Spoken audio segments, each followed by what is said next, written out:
नमस्कार, मैं हूं संजय शर्मा। आप देख रहे हैं 4 PM न्यूज़ नेटवर्क। अगर अमेठी से राहुल गांधी लड़ें और रायबरेली से प्रियंका गांधी लड़ें, तो क्या उत्तर प्रदेश में विपक्ष के वोटों में कुछ इजाफा हो सकता है? क्या लगता है आपको कि क्या कांग्रेस में ताकत बढ़ेगी? ये दोनों सीटें कांग्रेस जीत पाएगी?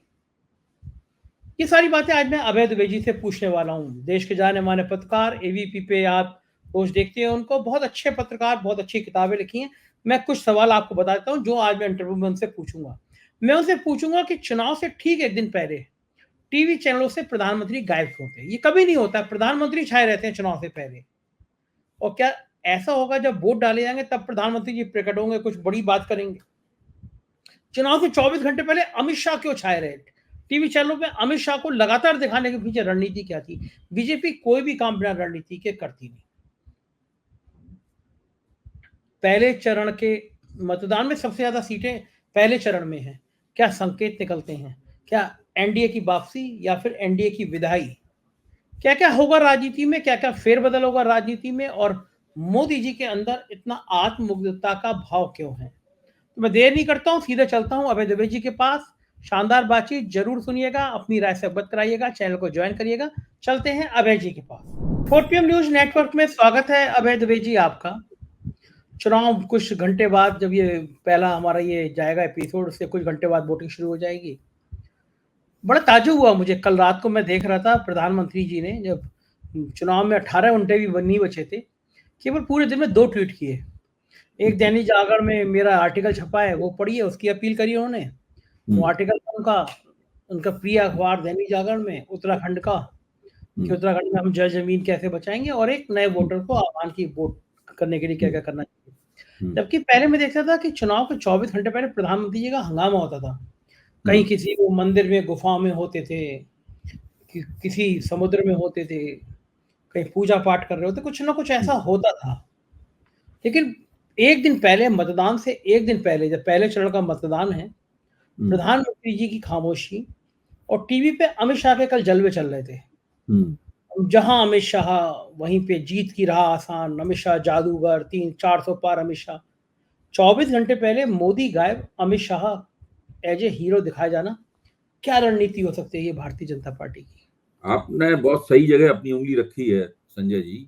आज अमित शाह गुजरात में अपने निर्वाचन क्षेत्र में गांधीनगर में एक रोड शो कर रहे थे और पत्रकारों द्वारा उनके इंटरव्यू भी लिए जा रहे थे और वो 400 पार और कांग्रेस बचकानी है, कांग्रेस, राहुल गांधी को कांग्रेस में भी लोग गंभीरता पूर्वक नहीं लेते, वगैरह वगैरह, इस प्रकार के वक्तव्य अमित शाह के आ रहे थे। मोदी जी पूरी तरह नजारे से गायब थे, बिल्कुल आपने ठीक कहा। लेकिन मेरा मानना यह है कि मोदी जी रणनीतिक मामले में काफी कुशल हैं और मेरा अंदाज है, ये पता नहीं मेरा अंदाज सही निकलेगा या गलत निकलेगा, मेरा अंदाज है कि जिस वक्त 10-11 बजे या 12 बजे के आसपास आज वोट पड़ रहे होंगे, उस वक्त अचानक हो सकता कि मोदी जी कहीं कोई कार्यक्रम करते हुए नजर आए, हो सकता है कोई मोदी जी किसी मंदिर में नजर आए, हो सकता है कोई बहुत बड़ा रोड शो करते हुए नजर आए। तो जो टीवी चैनल हैं जो मोदी को भक्तिभाव से दिखाते हैं और इस बात की कोई परवाह नहीं करते कि आदर्श चुनावी संहिता लगी हुई है और जहां वोट पड़ रहे हैं उस इलाके को प्रभावित करने के लिए मोदी जी के किसी भाषण का प्रसारण ना हो सकता है कहीं वो भाषण रैली करें और फिर उनकी पूरी रैली जो है वो टीवी चैनलों के ऊपर काटी जाए। ये काटा जाना शब्द होता है, रैली काटी जाए और पूरी रैली, एक तरफ वोट पड़ रहे होंगे, लाइन लगी होगी वोटरों की, दूसरी तरफ मोदी जी का राष्ट्र के नाम, वोटरों के नाम संदेश चल रहा होगा। हाँ, दर्शक समझ नहीं पा रहे होंगे, काटे जाए मतलब होता है कि सारे प्रोग्राम रोक के वो प्रोग्राम दिखाना, उसको काटा जाए कहते हैं। तो यानी आपको लगता है कि अब से कुछ घंटे बाद भगवान विष्णु जी के 10वें अवतार जेपी नड्डा के शब्दों में देवताओं के देवता प्रकट होंगे और कोई बहुत बड़ा सा शिकूबा छोड़ेंगे। देखते हैं कुछ ही घंटे बाद क्या होने जा रहा है। अब आपने एक बात कह दी तो एक बात याद आ गई, माफ कीजिए मैं बीच में आपको रोक रहा हूँ, कि पहले तो मैं सोचता था कि लोगों ने ऐसे ही अपने नेता के प्रति, आदमी में काफी श्रद्धा होती है तो वो आमतौर पर अपने नेता को एक दैवी रूप में देखने लगता है जब श्रद्धा मन में बढ़ जाती है। गांधी जी को भी बहुत से लोग भगवान मानते थे। जब गांधी जी को नौथीराम गोडसे ने गोली मारी, उनका देहांत हो गया, तो बहुत से लोगों ने उस पर यकीन करने से इनकार कर दिया। वो बोले वो तो भगवान थे, उनको गोली लग कैसे गई है। इस तरह का बहुत होता है। बहुत सारे गुरु लोग जो धर्म गुरु होते हैं, उनकी जब हत्या वगैरह होती है तो उनके भक्त बहुत दिनों तक विश्वास ही नहीं कर पाते इसके ऊपर।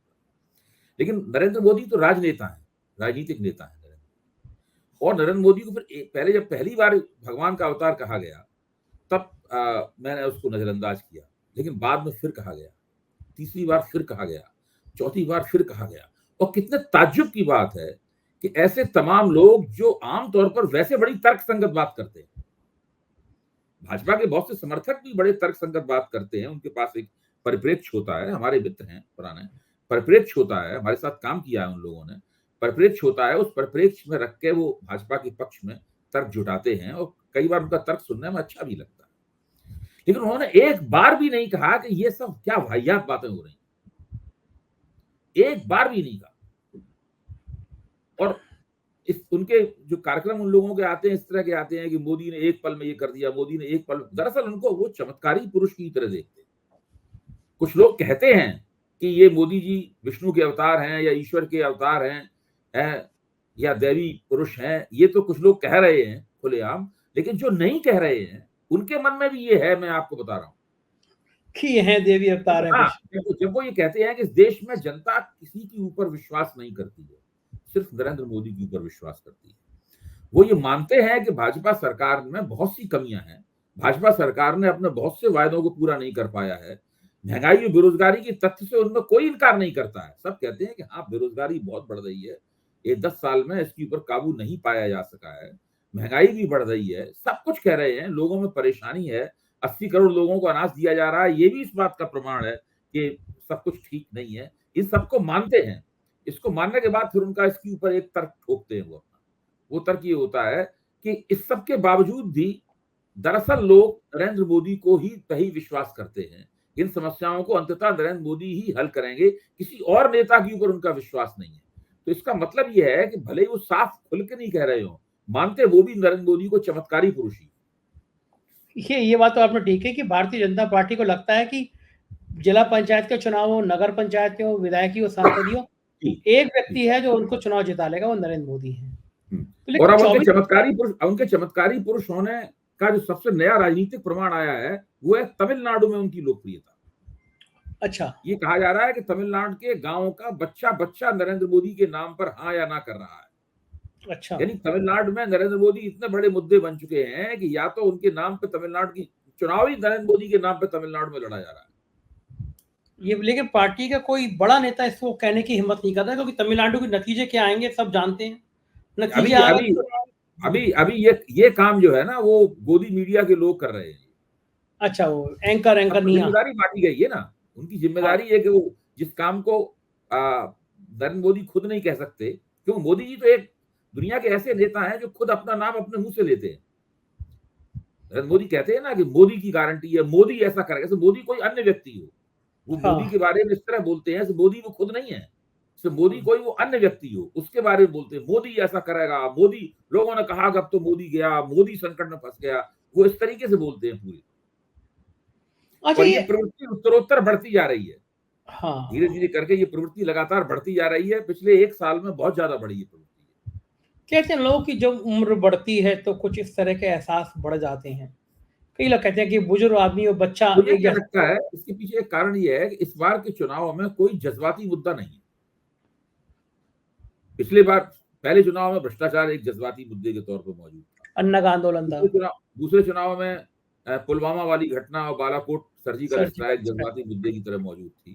तो ये एक ऐसा चुनाव है जिसमें जज्बाती मुद्दा नहीं, तो उसमें क्या है कि इसमें भरोसा, विश्वास, श्रद्धा, आस्था, यहां तक कि मोदी जी को पहले से पता है कि राम मंदिर कोई एक ऐसा मुद्दा नहीं रह गया है जिसके ऊपर चुनाव लड़ा जाए, इसलिए राम मंदिर को भी मुद्दा वो नहीं बना रहे। अच्छा, ये कैसे था, ये कैसे हो गया? पूरा बीजेपी प्लान करे बैठी थी कि राम मंदिर इतना उफान पे आएगा, लोग बिल्कुल, कल रामनवमी थी, मतलब परसों रामनवमी थी, वहां पे भीड़ का अनुपात एकदम कम हो गया। गुप्तार घाट के मैंने वीडियो दिखाए थे अपने दर्शकों को, खाली पड़ा हुआ था। ये राम मंदिर उफान क्यों नहीं ले पाया? कारण क्या? क्या हिंदू राजनीति, उग्र हिंदुत्व की राजनीति कम पड़ गई, धीमी पड़ गई? नहीं, मेरा मानना है कि उग्र हिंदुत्व की राजनीति राम मंदिर के मुद्दे की मोहताज नहीं है। राम मंदिर के मुद्दे से वो माहौल बन गया है, वो जमीन बन गई है जिसके ऊपर खड़े होकर उग्र हिंदुत्व की राजनीति हमेशा की जा सकती है। आप मछली और मटन खाने के सवाल पे उग्र हिंदुत्व की राजनीति करने लगेंगे, आप किसी भी सवाल पे उग्र हिंदुत्व की राजनीति करने लगेंगे। उन्हें राम और नरेंद्र मोदी एक ऐसे नेता हैं, आप देखिए, अब आप पूरे अयोध्या आंदोलन का इतिहास उठा के देख लीजिए।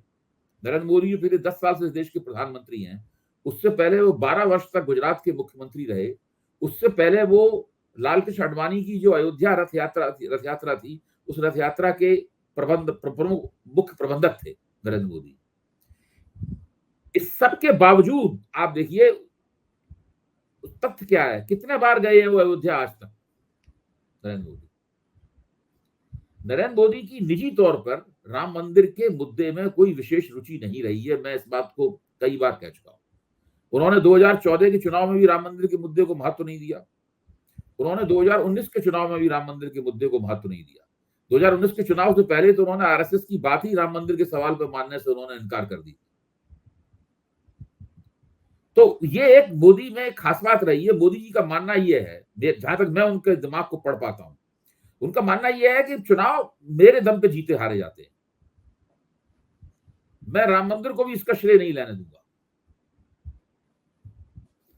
ये आप सही कह रहे हैं कि राम मंदिर मुझसे बड़ा मुद्दा ना हो जाए, ब्रांड मोदी से बड़ा मुद्दा नहीं हो जाए। इसको क्या कहते हैं? आप तो मनोविज्ञान भी बहुत अच्छा जानते हैं। इसको व्यक्ति का अहंकार कहते हैं, व्यक्ति का सेल्फ कॉन्फिडेंस कहते हैं, आत्मविश्वास कहते हैं, व्यक्ति के खुद इसमें के सभी बातें मिली जुली हैं। इसमें आत्मविश्वास भी है, सेल्फ इमेज, आपकी आत्म छवि आपकी अपनी निगाह में बहुत बड़ी हो जाती है। मोदी जी की बहुत बड़ी है। जब वो गुजरात के मुख्यमंत्री बन गए थे तो शुरू में तो अचकचाए हुए थे। शुरू में काफी मोदी जी को खुद भी यकीन नहीं था कि वो मुख्यमंत्री पद, तो उन्होंने कोई प्रशासनिक पद पहले कभी संभाला नहीं था। यहाँ तक उन्होंने कभी पंचायत का चुनाव भी नहीं लड़ा था मोदी जी ने। तो अगर आप मधु किश्वर ने उनके लंबे लंबे इंटरव्यू लिए थे मुख्यमंत्री बनने के बाद में, उसमें मोदी जी ने खुद मुख्यमंत्री बनने के जो शुरुआती दिन है उसकी अपनी कहानी खुद अपने मुंह से कही है। मैंने सुना है इंटरव्यू सारे। उसमें मोदी जी, पुरानी बात है, 22 साल 23 साल पुरानी बात है, 21-22 साल पुरानी बात है। मोदी यंग भी लगते हैं और बड़े साफ तौर पर बता रहे हैं कि मुझे जब वहां दिल्ली से भेजा गया तो मैं यहाँ पर गेस्ट हाउस में ठहर गया और फिर किस तरह अफसर लोग मुझसे मिलने आते थे, मेरी उनसे कैसे बातचीत होती। मोदी जी को ये तक नहीं पता थी कि प्रिंसिपल सेक्रेटरी का काम क्या है और प्रिंसिपल सेक्रेटरी में और चीफ सेक्रेटरी में क्या फर्क होता है। खुद ही कह रहे हैं वो, हमें की सब बातें कहाँ पता थी। बोले हमने तो पहली बार जब अटल बिहारी वाजपेयी का प्रधानमंत्री के तौर पर चैम्बर देखा दिल्ली में, तब मुझे अपनी आंखों में यकीन नहीं हुआ कि ऐसा भी कोई चैम्बर हो सकता है। प्रधानमंत्री की कुर्सी, मुख्यमंत्री की कुर्सी कैसी होती है उन्होंने देखी तक नहीं थी उन्होंने, नरेंद्र मोदी। लेकिन जब आला कमान ने एक निर्णय लेके, जो नरेंद्र मोदी की किस्मत से लिया गया निर्णय था, जब उनको मुख्यमंत्री की कुर्सी पे बैठा दिया तो फाइलें कैसे पढ़ी जाएं, ये एक बहुत बड़ी समस्या थी उनके सामने। उनके सामने फाइलें रख दी गई। खुद ही बताते हैं कि इतनी ढेर सारी फाइलें मेरे सामने रख दी गई और मैं काफी देर उन फाइलों को देखता रहा और सोचता रहा कि अब मैं इनको क्या रिसर्च करूं, क्या करूं उनके ऊपर में। तो उन्होंने एक नई विधि निकाली कि बिना फाइलों को पढ़े हुए किस तरीके से प्रशासनिक काज किया जाए। ये उनके ऊपर जो किताबें लिखी गई हैं, खासतौर से नीलंजन मुखोपाध्याय ने किताब लिखी है, उनकी कुछ किताबें लिखी गई हैं, उन किताबों में भी इस बात का जिक्र है। किताबें तब की हैं जबकि वो मुख्यमंत्री थे उस वक्त के दौरान। तो धीरे धीरे करके क्या हुआ कि जैसे जैसे उन्हें सफलता प्राप्त होती गई राजनीति में, उनकी आत्म छवि तेजी के साथ बढ़ती चली गई और साथ में उन्हें एक और एहसास हुआ कि उनके ऊपर कुछ ना कुछ उनके जो ग्रह नक्षत्र हैं वो दूसरों से अलग हैं। क्योंकि अगर दूसरों से ग्रह नक्षत्र अलग नहीं होते तो बिल्कुल अलग थलग पड़े हुए थे गुजरात की राजनीति में। गुजरात की राजनीति में अलग थलग पड़े हुए थे और अचानक एक दिन अटल बिहारी वाजपेयी ने कहा कि आप यहाँ क्या कर रहे हैं, जाइए वहां जाकर शपथ लीजिए।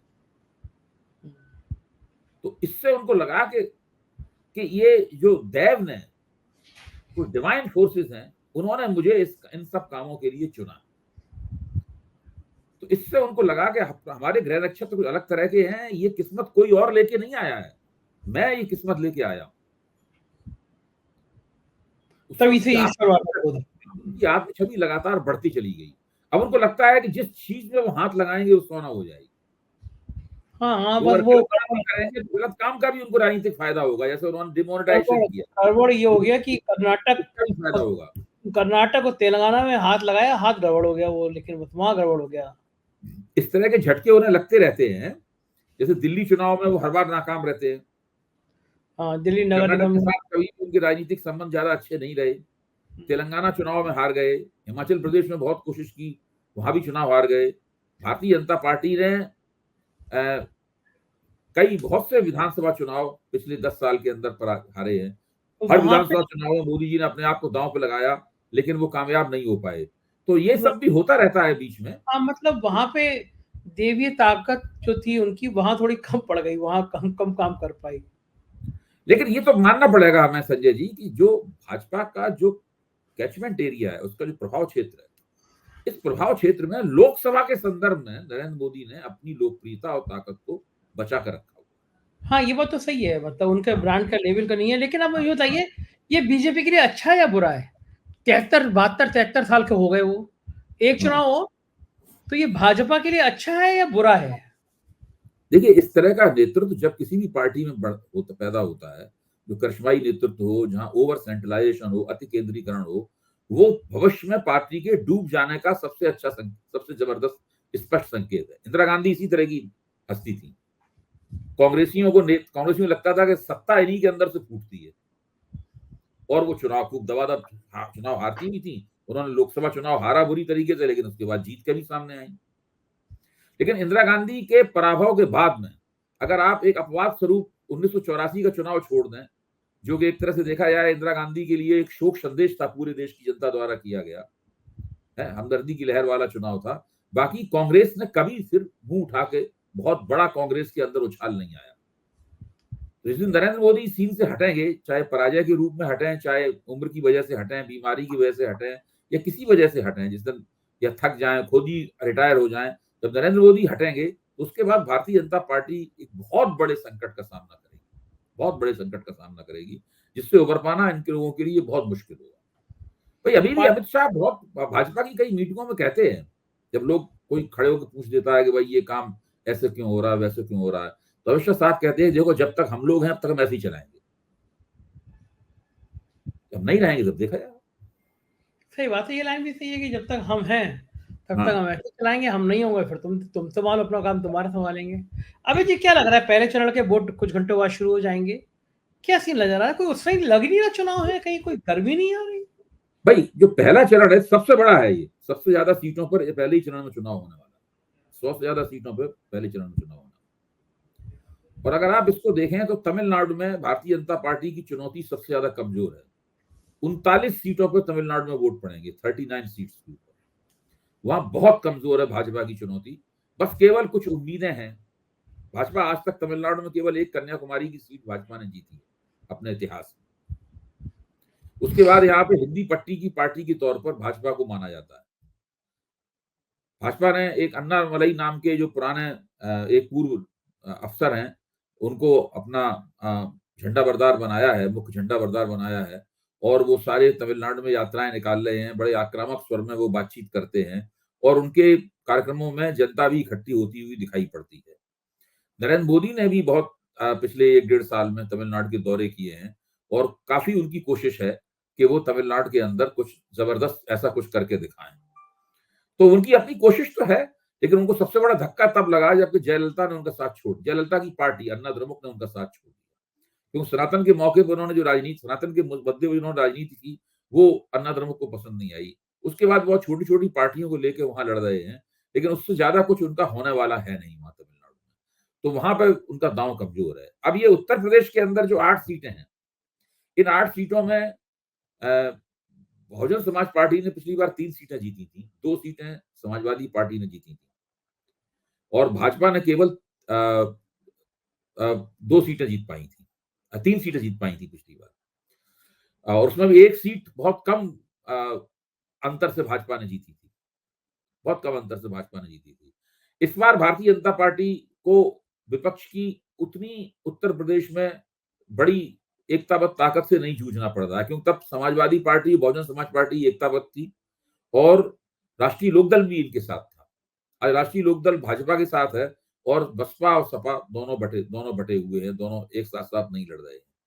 तो भाजपा के रणनीतिकार मानते हैं कि इससे उनको फायदा होगा, और वो इनमें से 8 में से कम 6 या 7 सीटें जीत जाएंगे। लेकिन जो खबरें आ रही हैं, खबरें हमें सोचने पर मजबूर करती हैं कि ऐसी परिस्थिति वहां पर नहीं होगी।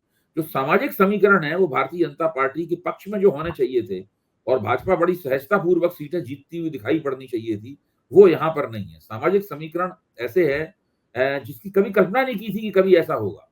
खासतौर से राजपूत वोटों की नाराजगी जो है वो एक बहुत बड़ा मुद्दा है। उसके बाद फिर सैनी वोटों की नाराजगी है, उसके बाद गुर्जर वोटों की नाराजगी है, और ये सब नाराजगियां जब आपस में मिल जाती हैं तो ऐसा लगता त्यागी है समाज, कि त्यागी समाज, हैं? त्यागी हाँ, समाज, त्यागी त्यागी समाज। समाज, ये सब नाराजगियां जब मिल जाती हैं तो ऐसा लगता है कि स्थानीय स्तर पर भाजपा के उम्मीदवारों को समस्याओं का सामना करना पड़ रहा है। दूसरे, राष्ट्रीय लोकदल के जो कार्यकर्ता हैं और भाजपा कार्यकर्ताओं के बीच में किसी किस्म की कोई दोस्ती नहीं दिखाई पड़ रही। यहाँ तक झगड़े हो रहे हैं, मारपीट हो रही है, गाली गलौज हो रही है उनमें आपस में, और उन सबके क्लिप और वीडियो घूम रहे हैं। और देखिए, पश्चिमी उत्तर प्रदेश बड़ा गहमा गहमी वाला इलाका है, ये आसान इलाका नहीं है पश्चिमी उत्तर प्रदेश। और बहुजन समाज पार्टी और समाजवादी पार्टी कुछ क्षेत्रों में यहाँ हमेशा से ताकतवर रही है। तो जो माना जा रहा था कि जयंत चौधरी के आने के बाद में भाजपा के लिए सब कुछ गुलाबी गुलाबी हो जाएगा पश्चिमी उत्तर प्रदेश में, ऐसी स्थिति नहीं है। और भाजपा को काफी कठोर, मतलब कड़ी लड़ाई लड़नी पड़ रही है सभी सीटों की। बिल्कुल ठीक कह रहे हैं।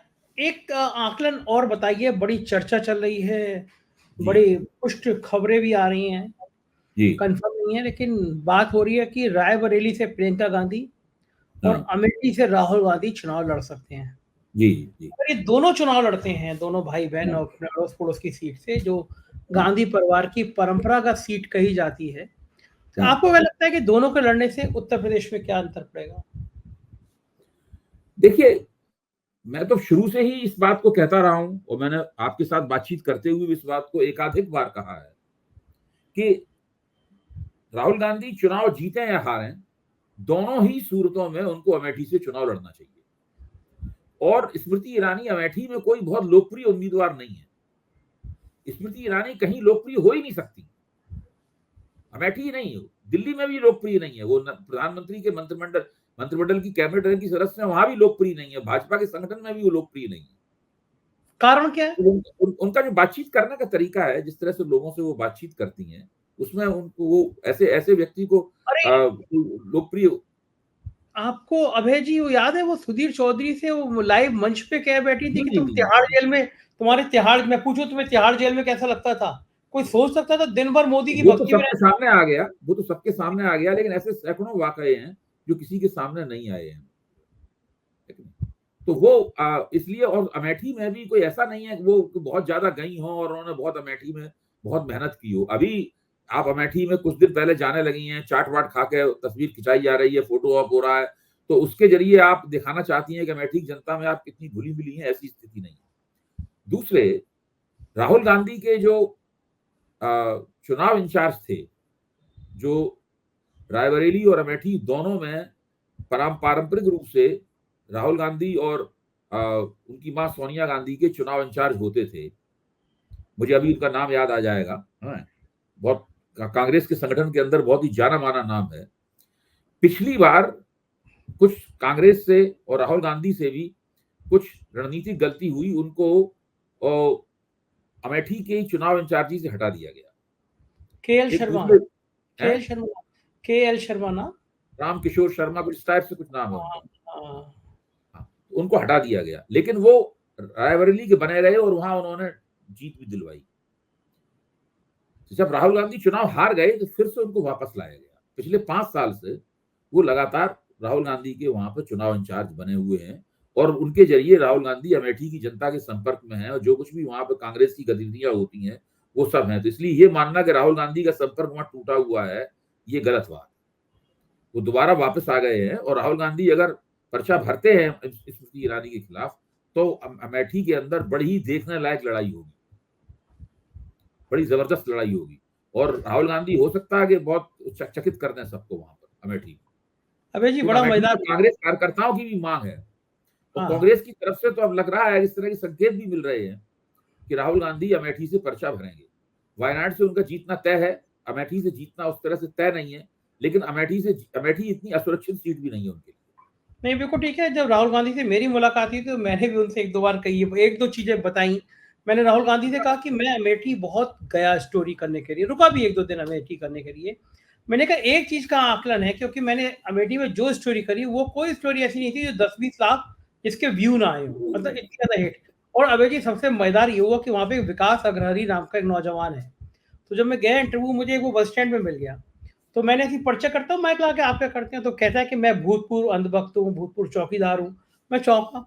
बहुत बढ़िया बोलने में था, मतलब वो कि उसने कस के धज्जी उड़ाई बीजेपी की।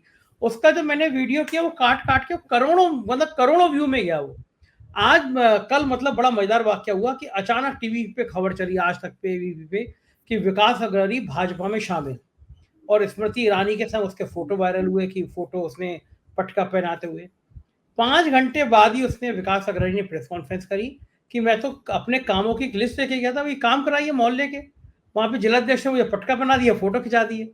मतलब इतनी ज़्यादा फजीहत करा दी उसने, 4 घंटे में गया, उसके जॉइनिंग करने के फोटो स्मृति ईरानी ने वायरल कराई, मैसेज दिया कि इतना मैंने मुकर भी वो फोटो देखा है, मैंने है भी ना? वो फोटो हाँ, देखा है। वो फोटो आज दिन में एबीपी चैनल पे भी चलाया गया और हाँ, चलाया गया हम लोगों ने उसको। 2 मिनट के लिए इसको चर्चा भी नहीं की। ये मुझे नहीं पता है कि बात पलट गई।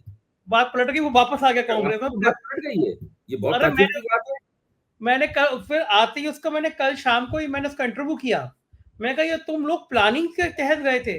तुम गए वहां पे, स्मृति ईरानी ऐसे तो चाय नाश्ता कराती नहीं है किसी को। तुम्हें चाय नाश्ता कराया, तुम्हें पट्टा पहनाया, तुम्हारे साथ फोटो खिंचाए, तुम, और 4 घंटे बाद तुम प्रेस कॉन्फ्रेंस करके कह रहे हो कि मैं तो बस काम के लिए गया था, उन्होंने मुझे जबरदस्ती पटका पहना दिया फोटो। तो मैंने कहा तुम क्या प्लानिंग करके गए थे? क्योंकि स्मृति ईरानी की इससे ज्यादा फजीयत क्या हो सकती है कि किसी कार्यकर्ता को वो पट्टा पहनाए, बड़े हंसते हुए फोटो। आमतौर पर इतने खुश फोटो कम आते हैं। वो फोटो आप जैसे बता रहे हैं, एबीपी पे आप थे उस समय में, खबर सब चैनलों पे चली, क्योंकि वो खबर तुरंत जारी कराई गई स्मृति ईरानी के ऑफिस से कि दिखाओ कि विकास अग्रवाल आ गया।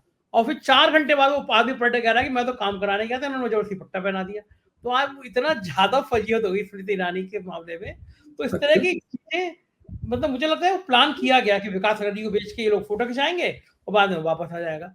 तो स्मृति ईरानी की घेराबंदी कम नहीं है वहां पे, मतलब बहुत ये ज्यादा तो है बहुत भाई, बड़ा झटका है भाई इनके लिए। बहुत ये जो बड़ा आप झटका। बात कर रहे हैं, मुझे भी मतलब मैंने आपको विकास अग्रहरी वाला वो कुछ देखा था, तो मुझे लग हाँ, रहा था कि ये बंदा तो बहुत रेडिकल भाषा का प्रयोग करते हुए भाजपा और स्मृति ईरानी के खिलाफ बोल रहा है। फिर हाँ, वहां पे हाँ, ये आया कि साहब उन्होंने तो बीजेपी ज्वाइन कर ली, बीजेपी के सदस्य हो गए, कांग्रेस उन्होंने छोड़ दी।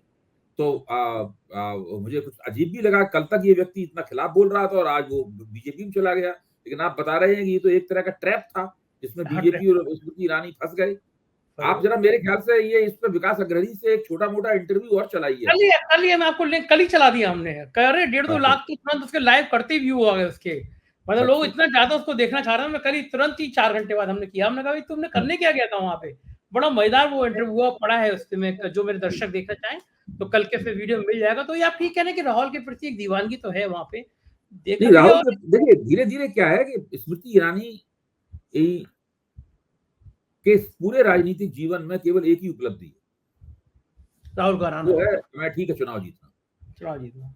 इसके अलावा तो उनकी कोई उपलब्धि नहीं है आज और तक। बहुत बड़ी उपलब्धि है, कम बड़ी उपलब्धि भी है और वैसे। बहुत बड़ी उपलब्धि है उनकी ये। तो वो अब ये बड़ी उपलब्धि को कैसे बचा के रखा जाए, ये कुशलता उनके अंदर है नहीं, मेरा मानना है। काम नहीं किया उन्होंने, मतलब सही बात हाँ, है। इसलिए राहुल गांधी को चाहिए कि उनको चुनौती दें।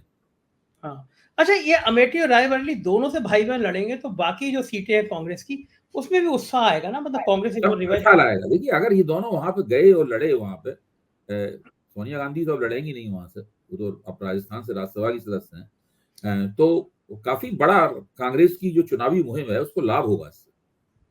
देखो ठीक बात है अभय जी, और वोट पड़ जाएंगे। कल हम जब बात करेंगे तब तक पहले चरण के मतदान खत्म हो चुका होगा। कल हम फिर चर्चा करेंगे इस पे। बहुत बहुत शुक्रिया समय देने के लिए, आभार आपका। तो ये थे अभय दुबे जी। मुझे यकीन है ये बातचीत आपको हर बार की तरह बहुत पसंद आई होगी। अपनी राय से अवगत कराइएगा, चैनल को ज्वाइन करिएगा। शुक्रिया, थैंक यू।